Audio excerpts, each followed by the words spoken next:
Hi friend, जय जगन्नाथ। आज आसतु बुलीजा ब्रह्मेश्वर मंदिर। ଏହି ମନ୍ଦିରଟି ଓଡ଼ିଶାର ରାଜଧାନୀ ଭୁବନେଶ୍ୱରରେ ଅବସ୍ଥିତ ଅଟେ। ମନ୍ଦିର ମାଳିନୀ ଭୁବନେଶ୍ୱର ହିନ୍ଦୁ ମନ୍ଦିର ମଧ୍ୟରେ ଦେବଦେବ ମହାଦେବଙ୍କ ନିର୍ମିତ ବ୍ରହ୍ମେଶ୍ୱର ମନ୍ଦିରଟି ଅନ୍ୟତମ।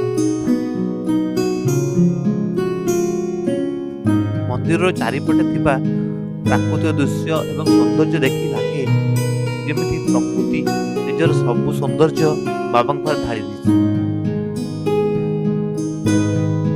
ଏହି ମନ୍ଦିରଟି 1100 କି 1200 ଶତାବ୍ଦୀରେ ତିଆରି କରିଥିଲା। ଏହାକୁ ସୋମବଂଶ ରାଜା ତିଆରି କରିଥିଲେ।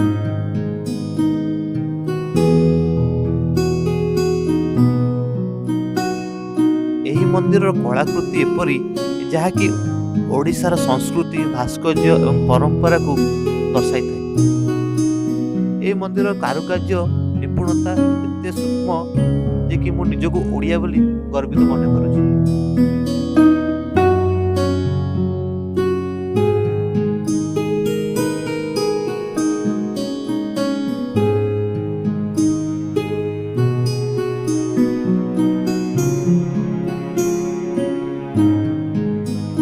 ବାବାଙ୍କ ମନ୍ଦିର ଚାରିପଟେ ଆହୁରି 4ଟି ଛୋଟ ବଡ଼ ମନ୍ଦିର ଅଛି।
ଏହି ମନ୍ଦିରର ଉଚ୍ଚତା 19 ମିଟର ବା 62 ଫୁଟ।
ଆସନ୍ତୁ ବାବାଙ୍କୁ ଦର୍ଶନ କରିବା।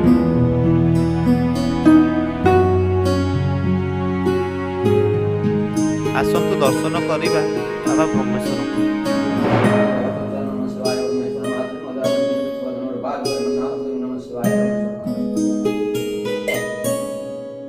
କଥାରେ ଅଛି ବାବାଙ୍କ ପାଖରେ ଯିଏ ଆସେ ନିଜର ଦୁଃଖ ଦୁର୍ଦଶା ଜଣାଏ ସେ କେବେ ଖାଲି ହାତରେ ଯାଏ ନାହିଁ।